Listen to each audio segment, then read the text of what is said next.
I'm Dawn, 50 years old. I live peacefully with my husband. Until a few years ago, our lives were stormy. My mother-in-law Karen, who lived alone, became bedridden about 10 years ago. She tripped and fell at the entrance of her home and fractured her pelvis. She underwent 2 surgeries and spent quite a long time in the hospital. She was reluctant to undergo rehabilitation even though the muscles in her lower body had deteriorated. The nurses and physiotherapists who were exasperated with her began to contact me every day. Even though my husband Jeremy and I tried to persuade her, she didn't get out of bed. You will understand if you are in my situation. Do you know how hard it is not to be able to move your body the way you want to?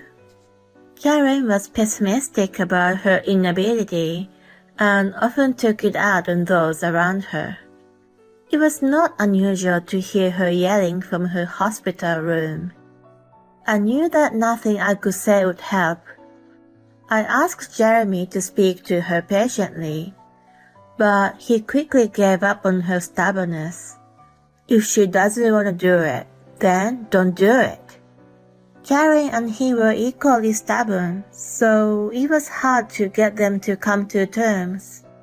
Even though the doctor told her that she would become almost bedridden if she didn't move, she showed no sign of concern, as if she had given up.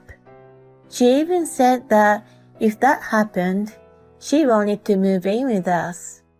Jeremy and she were actually not blood related.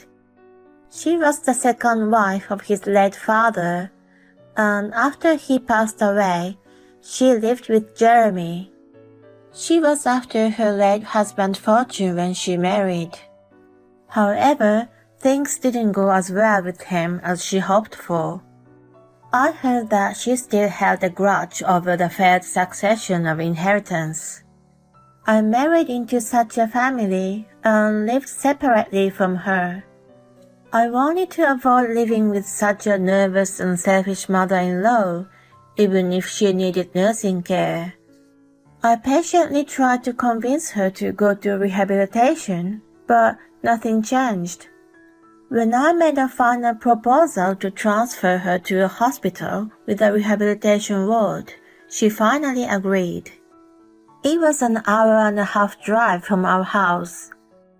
I thought that she would complain when I told her that I couldn't come to visit her as often as before, but surprisingly, she accepted easily. Her muscular strength had deteriorated considerably during the time she had complained. I felt weary when I was told by the physiotherapist that she needed to work patiently. After 3 months in the hospital, she was discharged. Even though she got out, she was not able to move as freely as used to. I talked with Jeremy about admitting her into an assisted living facility since it had been impossible for her to live alone. She adamantly refused and demanded to live with us. I don't want to go to a facility. Are you trying to abandon me? She told all her friends and relatives that we were trying to get rid of her. We were made to look like the bad guys. I feel sorry for her. You're the eldest son, so you should take good care of her. Jeremy received numerous calls from his uncles and aunts. In the end, he was forced to agree with Karen. It was such a calculated ploy by the mother, who knew so well that her son cared about his reputation. He tried to prepare the house as best as he could to keep her quiet from complaining all the time. He installed a ramp at the entrance, bought a high-performance nursing bed, and so on. He was confident that she wasn't going to say anything. Contrary to his thought, she had something outrageous in her mind. You're my daughter-in-law, so you're responsible for taking care of me. She demanded that I look after her 24/7. I had a job and was not in a position to obey her. If I wanted her to live without any inconvenience, I needed a professional helper. Besides, Jeremy's income was not enough to support all of us. I couldn't quit my job to maintain our lifestyle. Jeremy disclosed the situation to her, but she was adamant. I don't want to be cared for by a stranger. Why can't I ask her to fulfill her duty as a daughter-in-law? If we didn't listen to her, she threatened us by saying she was going to tell all the relatives that we were heartless people. As soon as he heard the word relatives, he shut up. Thus, I had to work, raise a child, and take care of her. To do so, I resigned from the company where I had worked for a long time, and instead, I took a part-time job at a nearby diner. My income dropped dramatically, and the time I spent with Karen increased. Hey, how long are you going to make me wait? Bring me my food now. When I was at home, she was very noisy. If I was even a little late in preparing the meal, she yelled at me so loudly that it echoed throughout the house.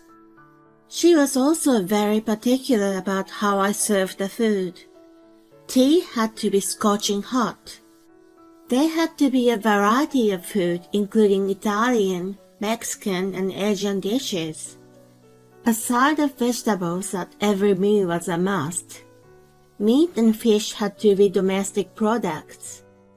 It was very annoying for me as she was only crippled and had a normal appetite. Perhaps because she had nothing else to look forward to, there was no compromise at all when it came to food. If the food was even slightly cold, she asked me to reheat it. If she didn't like the menu, she ordered me to cook something else. It was a lot of work just to prepare a meal on top of helping her with personal care. She could not bathe by herself, so I had to help her. She refused to wear a diaper, and every time she needed to go to the bathroom, no matter how busy I was summoned to take her to the bathroom. The room had to be aired several times a day and had to be cleaned every day. Bed sheets and pillowcases were also changed daily. It was an absolute no-no to throw her good clothes and bedding into a dryer. She dared to claim that she couldn't sleep on a sheet that was not exposed to the sun every day. When it rained non-stop and the laundry didn't dry, she whined endlessly. How was I supposed to control the weather? I almost went off at her so many times. The biggest hassle was taking her to rehab once a week. The storm of complaints ravaged from the day before. She got even crankier and refused to go when I didn't pay her enough attention. Plenty of complaints kept coming out of her mouth before, during, and after rehab. I was on the verge of a mental breakdown listening to her negativity all the time. I felt as if I was trapped in a cage. Jeremy and I repeatedly asked her if we could hire a helper. The answer was always negative. Don't you feel ashamed to ask a stranger to take care of your family member? She made it sound as if we were the wrongdoer. I continued to work like a servant in obedience to her. 5 years had passed since she moved in with us, and she suddenly changed her attitude. I've decided to hire a helper for myself. Just make sure you pay for it. Jeremy and I wondered what had gotten into her head for changing 180 degrees. Regardless, I was overjoyed to be freed from the burden at last. I suddenly felt motivated to make arrangements for her. She did all the work, and everything was decided in no time. She arranged to have the expenses deducted monthly from her account, and I transferred the necessary amount there every month. It cost money, but she had long-term care insurance that covered half. If I worked full-time like before, I could manage to pay the bills. The helper came on weekdays, so we had never met her. My burden was considerably reduced both physically and mentally, and I felt more relaxed. Working outside also relieved my stress. The helper also took her to rehab, which was the hardest part of my life. She was like a lifesaver to me. I only had to transfer money to Karen's account every month, and that was it. 10 years had passed since she became bedridden, and a question arose in my mind. After a few years of hiring a helper, I had never once seen her. I didn't even know which agency she came from. I had my doubts about whether the money was really being passed on to the helper. When I spoke to Jeremy about it, he vehemently agreed. I had been transferring expenses every month, but I had never checked to see if they had been debited. He asked Karen to show her bank activities, but she stubbornly refused, saying that it was a private matter. "You are trying to steal money from me." She turned away from him, and he could not find out. We couldn't even contact the helper as we never got the details. When our suspicions grew stronger, Jeremy suggested something. "Let's set these up to see if the helper is really here." He bought small cameras on his way home from work. After making sure Karen was asleep that night, we set them up in various places around the house. When we checked the recordings, our jaws dropped to the floor. A short time after we left for work, she got up from the bed like nothing was wrong with her.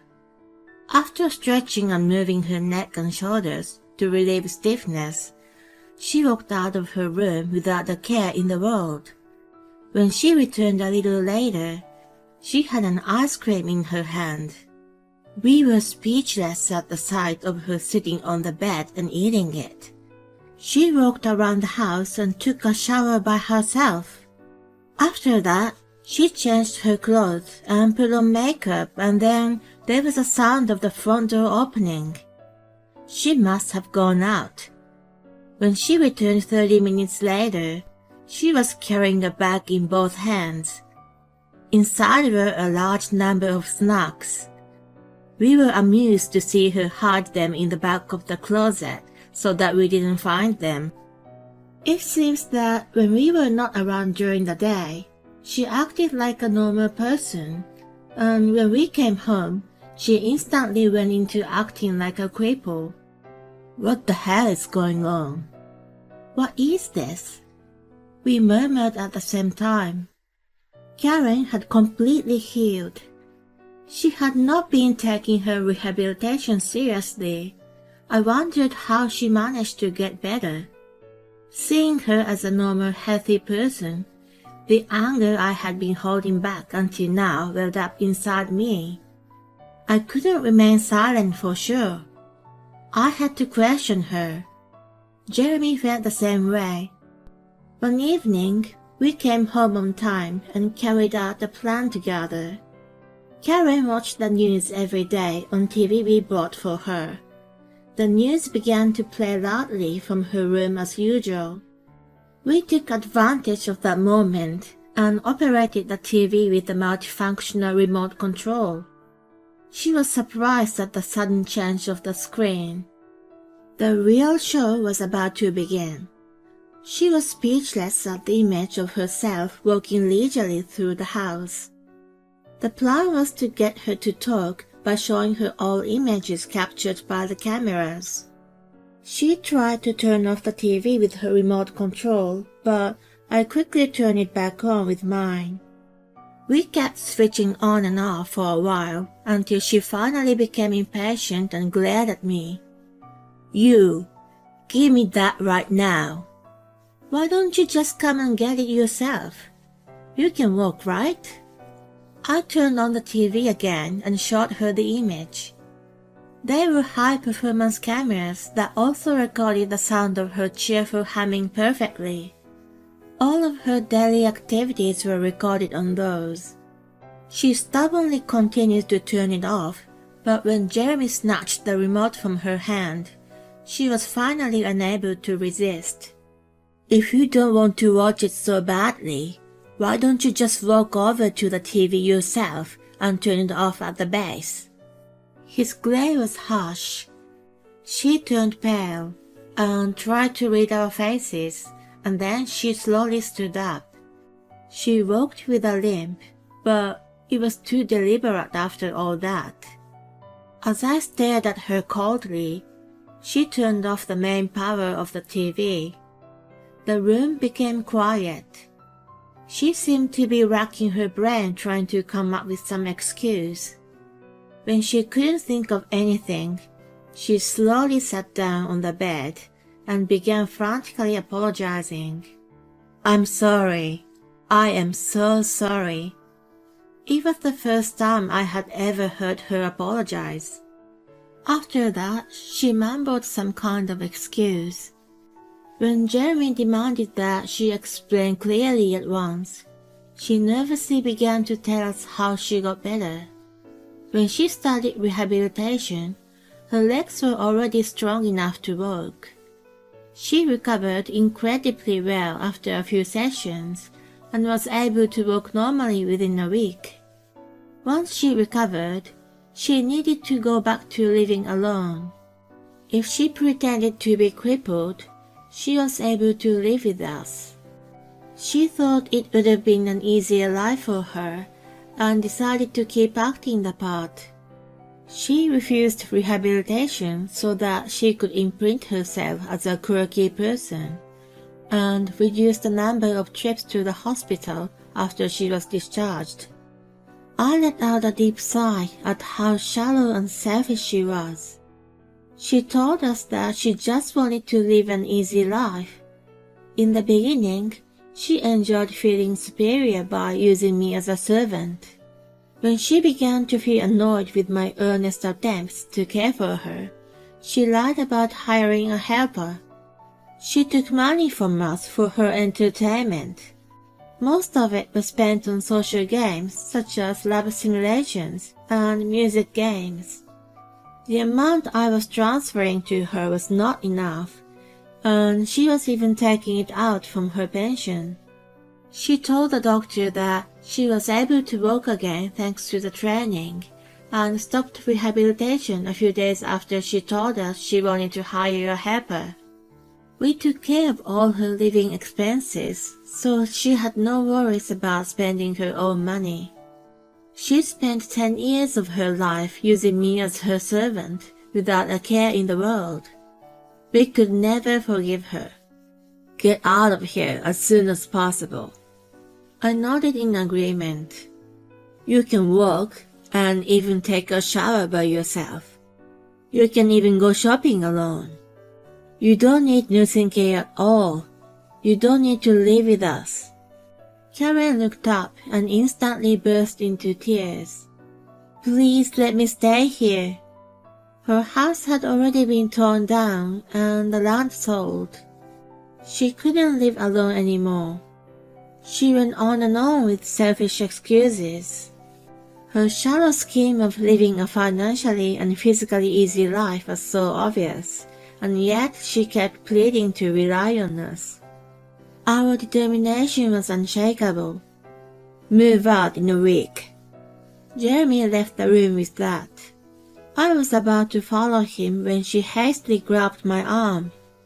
"Please, you're on my side, aren't you? It's true that we haven't gotten along well, but isn't it a normal thing between in-laws? We can get along with each other from now on. I'll help you with anything at home." She didn't realize that the reason we didn't get along and I had a hard time were all because of her. I shook off her hand and said quietly, "Like you said before, you don't want to be taken care of by a stranger. I am your daughter-in-law, but you're like a stranger to me. Can you please stop referring me like I'm family only when it suits you?" She slowly crumbled down to the floor. I walked away without looking back. After that, she didn't make any effort to move out. Jeremy got impatient and started packing for her. The sight of him stuffing her personal belongings into boxes was frightful, and she was unable to protest. She had rented a small apartment in a hurry, but she was going to have a hard time living on her pension alone. Even the money from selling the land was spent on stupid games, and she didn't have much left. She could no longer rely on us and asked for help from her friends and relatives. We had shown the recordings to all kinds of people, so no one was likely to give her helping hands. Everyone was furious to find out that she pretended to be physically disabled for 10 years. They refused to get involved with her in any way. Jeremy demanded she pays back the 10 years of living expenses and the money that was supposed to be paid for a helper. She cried and tried to default, saying she didn't have that kind of money, but when we threatened to take her to court, she shut up. She is now cleaning offices in the morning and working at a factory during the day to make ends meet. She pretended to be disabled for a long time and stole our time and money as much as she wanted. I'm sure she's suffering from the painful repercussions. What a pathetic end for a woman who married for money and tried to live comfortably by deceiving her son and his wife. We have been able to get back to our peaceful lives for the first time in 10 years. Even if Karen truly needs care in the future, we would not reach out to her. Well, if she's that tough, I'm sure she will live a long and healthy life.